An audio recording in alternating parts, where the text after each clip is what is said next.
Desde tiempos inmemorables han existido las vueltas rápidas en el motorsport. Algunas marcaron más y otras menos, y otras permanecen grabadas a fuego en los anales de las carreras. Por ejemplo, Ayrton Senna en Mónaco 1988, o la brutal actuación de Arie Luyendyk en la clasificación de Indianápolis 1996, con un promedio de 380 km/h, el más rápido jamás visto en el Brickyard.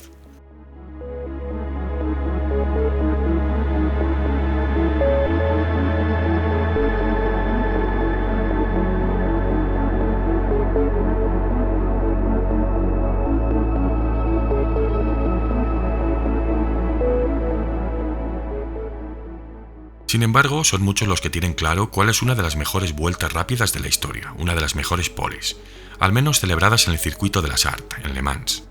Atentos porque hoy aquí vamos a hablar de récords, y de unos cuantos además. Hablaremos del hombre pole, del grupo C, de Nissan, y también arrojaremos luz sobre alguna que otra leyenda que frecuentemente acusa esta historia. Al margen de los accidentes, por supuesto, los problemas mecánicos son la mayor de las pesadillas para los pilotos y los equipos de carreras. Pero, muy de vez en cuando, una vez cada 3 lustros más o menos, puede surgir un tipo de problema mecánico correcto, factible. A ver, retrocedemos hasta Le Mans 1990. Nissan acude al célebre escenario de 24 horas con una armada récord. Hasta 9 chasis firmados por la firma japonesa viajaron en junio de aquel año para saltar las parrillas de la Sarthe.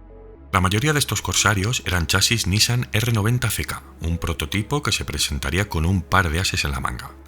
Al margen, también se presentaban 2 coches R90CP. ¿Cuál es la diferencia entre estos 2 coches, cuyo aspecto parece semejante y que además se caracterizaban al parecer por los mismos detalles técnicos? Pues el R90CK era un producto íntegramente elaborado por Nismo Europa. Estaban caracterizados por un capó y un alerón trasero diferentes, y Nissan los inscribió para competir tanto en el Campeonato Mundial de Coches Deportivos de 1990 como en el Campeonato INSA GTP de Norteamérica. Ray Mallock dirigió el diseño y el desarrollo de este modelo concreto, que además apareció en las 24 horas de Le Mans de 1990 y 1991, precisamente en la historia que nos ocupa.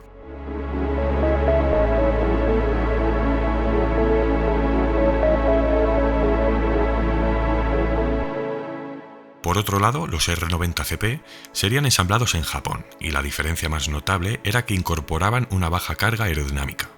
Las luces fueron reubicadas de forma vertical en lugar de la configuración horizontal del R90CK, y algunos puntos aerodinámicos fueron rediseñados, como el alerón, que ahora se presentaba en una posición mucho más baja. Puestos en materia, vamos a destripar algunos detalles técnicos de la serie R90 de Nissan. Hablamos del prototipo más potente que se ha posado sobre el asfalto de Le Mans, con 1128 caballos de potencia declarados en una situación un tanto inverosímil. En este punto, el reglamento de la ACO había cambiado y ahora se permitía que un test car fuese utilizado para la clasificación sin necesidad de ser el mismo chasis que posteriormente compitiese en carrera oficial. En este caso vamos a centrarnos en el chasis 01. Estos vehículos construidos bajo el paraguas del Grupo C partían de la estructura de los anteriores R89C que a su vez habían sido construidos por la empresa Lola. Esta compañía británica habría construido hasta 13 chasis para Nissan, que serían designados internamente como T89-10, los referentes a los R89 de finales de los 80, y los T90-10, que ya referían a los nuevos R90. El último de estos chasis sería finalizado en el mes de diciembre de 1990, pero hay que puntualizar que los coches ensamblados en esta fase ya incorporaban el 70% de las piezas facturadas por Nismo. Aparte de las unidades de parrilla, Nissan acudía a Le Mans con un chasis R90C de repuesto, además de con el ya mencionado test car, caracterizado a simple vista por presentar los espejos retrovisores de color blanco en lugar de los de color rojo o amarillo que adornaban el resto de coches. La firma japonesa ya había dotado a este coche de una configuración diferente con intenciones de obtener un buen resultado en la clasificación. Aunque incorporaba el mismo bloque V8 del que ahora hablaremos, Su sistema de sobrealimentación había sido modificado.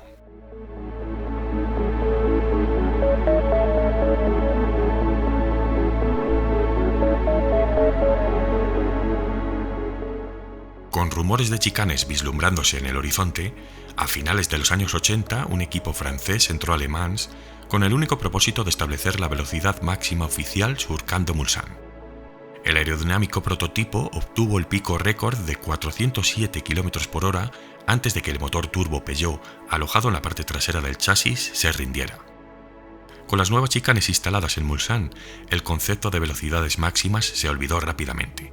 Ya era una cosa del pasado. Al menos hasta que el piloto Mark Brundle un día se subió a su Nissan R90CK número 24, engranó la primera velocidad y entró al circuito. El corazón de estos Nissan del grupo C era un V8 fabricado en aluminio, con un ángulo de 90 grados que había sido destinado a sustituir a los VG30 de 6 cilindros utilizados a lo largo de la década de los 80. Estas mecánicas se presentaron en formatos de aspiración natural y también sobrealimentadas, en este caso con dos turbocompresores japoneses IGI, los mismos por cierto que utilizaban los Ferrari F40 LM de los que hemos hablado hace apenas unos días. Ciertamente estas mecánicas estaban inspiradas en los bloques de producción VH y VK de Nissan, pero en algunos casos se desarrollaron motores desde cero, pero con un formato similar que no compartía componentes con los motores de fábrica ya mencionados. Todo esto se vino procesando a través de Nissan Performance Technology, NPTI, una empresa que se forjaría tras la absorción de la propia compañía Electramotive Engineering. Esto se daría por una serie de circunstancias de liquidez. Electramotive fue una empresa encargada del desarrollo de motores para la participación de Nissan en las competencias norteamericanas. Es una empresa que habitualmente menciono cuando hablo de Nissan en competición. Pues bien, estas mecánicas tienen una historia bastante longeva y datan de cuando Yoshikazu Ishikawa comenzó a desarrollar los bloques VEJ30. Este bloque no tuvo demasiado éxito y posteriormente Yoshimasa Hayashi mejoraría el concepto rebautizándolo como VRH30. Y así, voilà, aquí tenemos la forja y el nacimiento de la mecánica que logró realizar un asalto a Le Mans sin precedente.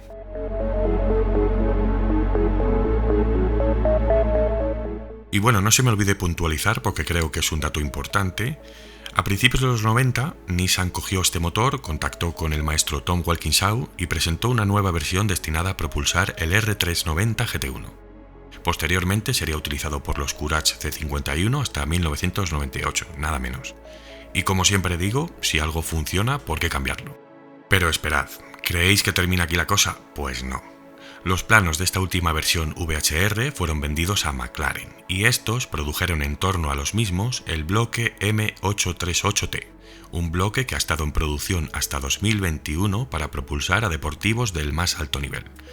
Es sorprendente cuando algo se hace de forma correcta lo que puede llegar a dar de sí. Ahora llega el momento de la verdad.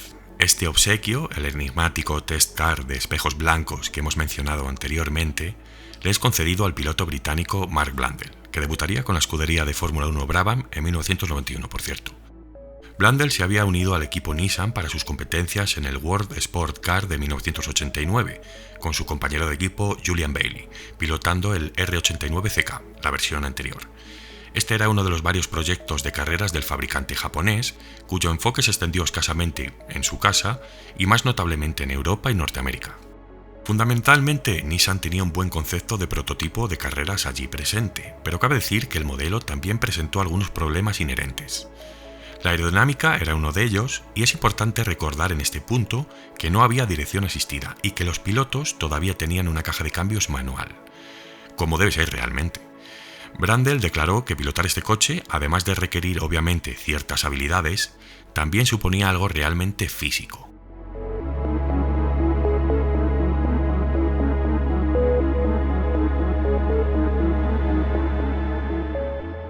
Al igual que su predecesor, el R90 venía presentando algunos problemas de fiabilidad, y en este caso Nissan parecía haber concebido un vehículo destinado a carreras de corta duración en lugar de eventos de resistencia. Los diferentes tests realizados por Brundle y Bailey ciertamente estaban siendo un desastre. Fugazmente los ingenieros de Nissan estaban alertando constantemente a los pilotos para que regresaran a la zona del pit lane antes de que algo explotara o causase un desastre. Nissan no era una firma acostumbrada a esto. Para la clasificación de Le Mans, el equipo había decidido utilizar un compuesto de neumáticos duro de la marca Dunlop. Ni siquiera sabían si los del compuesto blando serían capaces de soportar la carga de trabajo a los que serían sometidos. Tras unos minutos de inicio de marcha, llegó el momento en el que Brundle no sabía nada de lo que sucedía en el coche. No tenía datos y ni siquiera ninguna referencia para dar una vuelta a Le Mans a tal velocidad. No entendía los neumáticos en términos de compuestos ni de presiones. Era completamente ingenuo a las circunstancias de lo que estaba sucediendo. La única información que le llegaba por radio es que abortara la misión, a pesar de informar a los ingenieros de la inusual potencia que estaba presentando en sus manos el prototipo Nissan R90CK. Pero el piloto de Nissan sabía en su interior que se trataba del momento perfecto para dar una vuelta rápida en Le Mans. La hora del crepúsculo cayendo durante la sesión de clasificación, con el calor suficiente en la pista y por ende en los neumáticos, pero sin el estrés de conducir en la cabina a las temperaturas del mediodía. Y de pronto, el coche parecía cargar cada vez más y más potencia en su motor. Ahora, sin saber por qué, tenía a su disposición una colosal e inusual fuerza con tan solo una pequeña y sencilla modulación de pedal. El R90 se estaba convirtiendo por momentos en un auténtico cohete. Era la hora de la verdad, y Brundle tomó la decisión. Superó la línea de boxes desobedeciendo las órdenes de equipo y continuó la marcha. Ahora el poderoso V8 de 3,5 litros parecía seguir almacenando aún más potencia.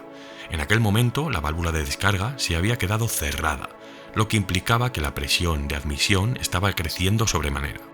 He ahí el misterio. Sobre este punto he leído infinidad de veces en muchos medios el concepto turbo roto. No, el turbo no estaba roto. Tener por seguro que si alguno de los turbos hubiera estado roto, el coche no hubiera complementado tal proeza ni se hubiera marcado aquellos tiempos. Se trataba de una obstrucción de la wastegate, la válvula de descarga, que al no liberar el exceso mandaba una sobrepresión a las cámaras y por ende un incremento brutal de potencia, que en este caso superó los 1100 caballos.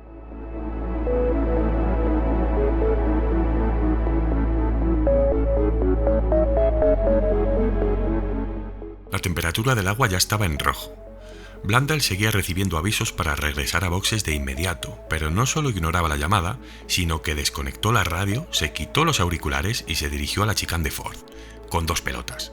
Las imágenes on-board muestran a Blundell luchando ferozmente con el R90CK en cada curva, donde el prototipo amenazaba con desbocarse antes de retomar la trazada correcta.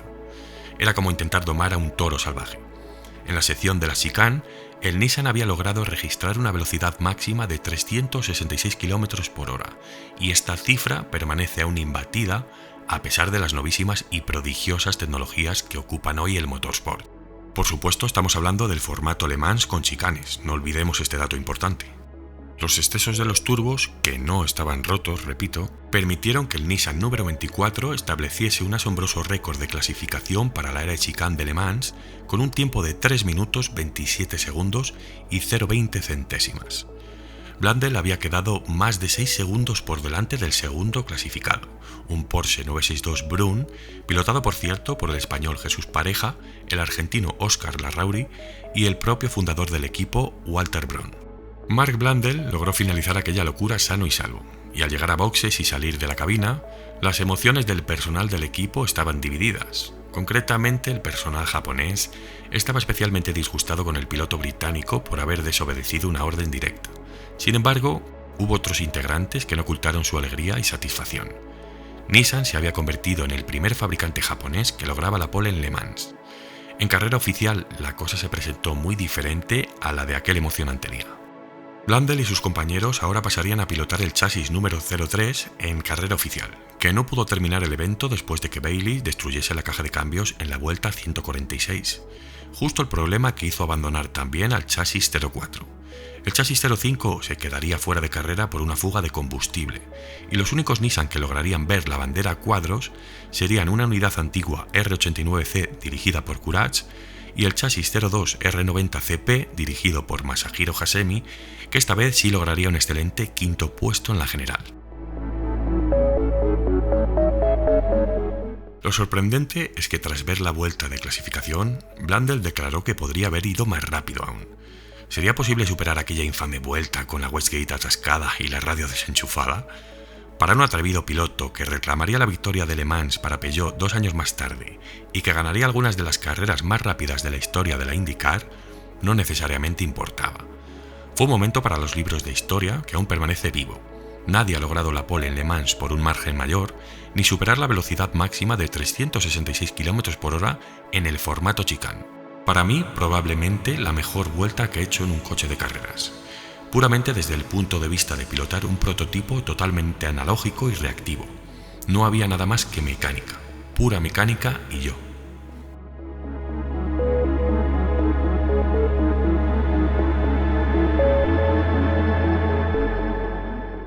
Qué gran historia, esta dio la vuelta al mundo y en su época fue la bomba y se sigue recordando hoy en día. Estoy últimamente un poco enganchadillo a las carreras del Grupo C, como sabéis tengo épocas, y me acordé el otro día, dije tengo que traer esto, aunque muchos seguro que conocéis la historia, pero otros seguro que no, y aunque sí, está bien recordar estas anécdotas y estas carreras de aquella época. Espero vuestros comentarios, espero leer vuestras opiniones.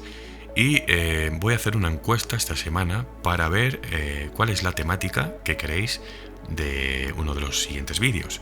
A mí me apetece Super Touring, ahí lo dejo, no digo más. Nos vemos en el siguiente, Master. Muchísimas gracias.